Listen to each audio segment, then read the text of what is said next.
Just down the road, Elon Musk, again, the focus on Capitol Hill. House lawmakers holding their first hearing for the Department of Government Efficiency, the subcommittee there. Democrats continued their attacks against Musk, arguing his abuse of power.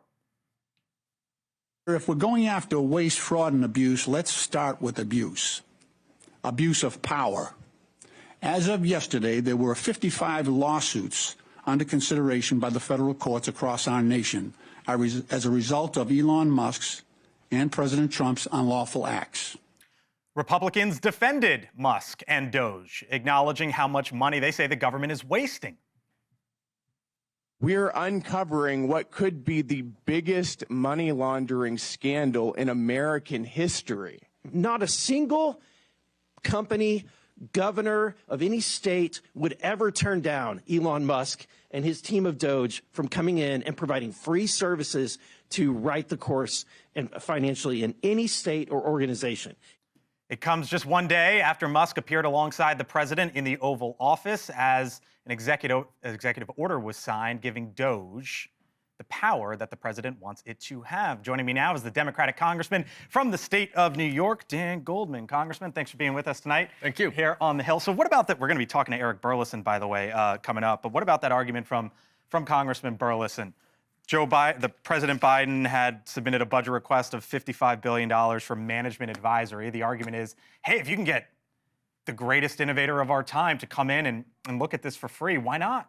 Well, the problem is, and you should ask Congressman Burlison this, he has no idea what Elon Musk is doing.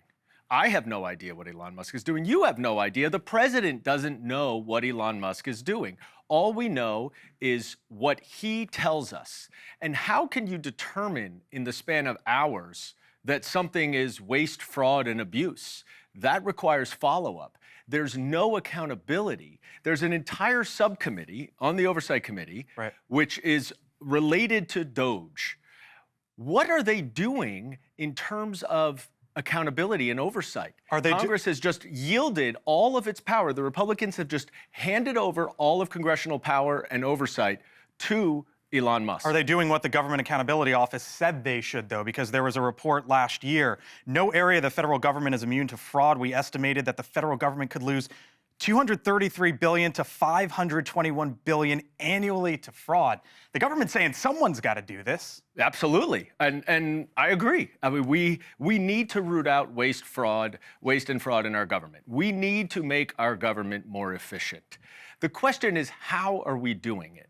And rather than do an analysis, whether it be Elon Musk or someone else using modern technology, which the federal government does not have, to identify suspicious expenditures, then you do an analysis, then you come back to Congress and say, hey, this is fraud and abuse. We'd like to rescind this money because Congress has the power of the purse. Elon Musk does not. And so the problem is that he is just completely recklessly and unfettered going through every federal government agency while he has so many conflicts of interest.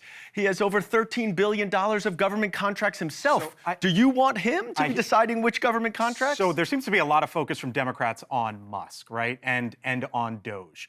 We just saw an election in which the two big issues were the economy and immigration.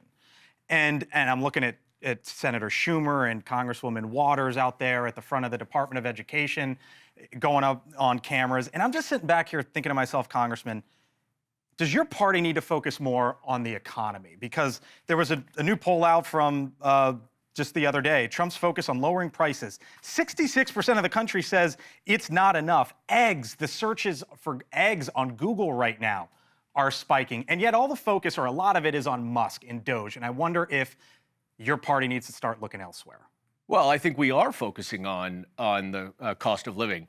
I have repeatedly pointed out that through all of the executive orders, through all of the executive actions, the barrage of executive actions that Donald Trump has made in his first 3 weeks, not a single one addresses the economy. So in fact, the only one is prescription drug prices are going up cost of eggs are going up. He's not doing anything. And yet he thinks he has some mandate to put Elon Musk in charge of the federal government, when really he won the election, as you pointed out, based on making life more affordable. Inflation is up today. Donald Trump is hurting the lives of working Americans. Why don't I see Democrats out there like they were at the Department of Education and making this argument? Well, we will make this argument, but let's not forget, right now, Donald Trump is trying to overtake our federal government.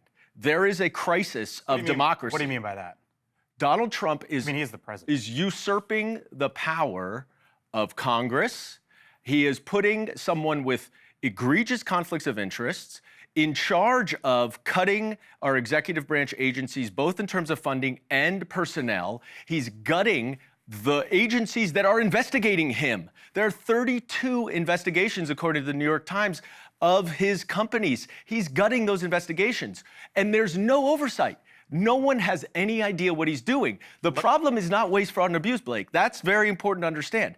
I don't want waste, fraud, and abuse. The problem is that Donald Trump is essentially paving the way by firing everyone that he doesn't like, putting his own lackeys in to abuse and weaponize the country. Wait a minute, to weaponize the federal government, to help Elon Musk and the billionaires, to hurt working Americans, and to go after his political enemies. It's a gross, gross abuse of power, and it's a danger to our democracy. So right now, that is the five-alarm fire.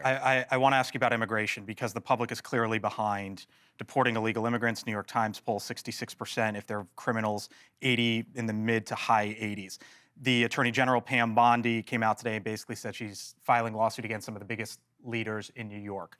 At this point in time, do you think you should stand behind, given those numbers, the Trump administration, and say, yes, they're on the right side of immigration right now? If the Trump administration would find every convicted criminal who's not lawfully here and deport them, we would support him. Okay. That's not what he's doing. He is rounding up anybody who looks like they may be an immigrant, and including U.S. citizens. Well, they're not rounding up just anyone at this point. Yeah, they are. Yeah, they are. I've received complaints that there are U.S. citizens who are detained, and then even though they're U.S. citizens, because they look like they may be immigrants. It is not a targeted effort to deport convicted criminals or others who have outstanding deportation orders. Okay. Go do that. That's great.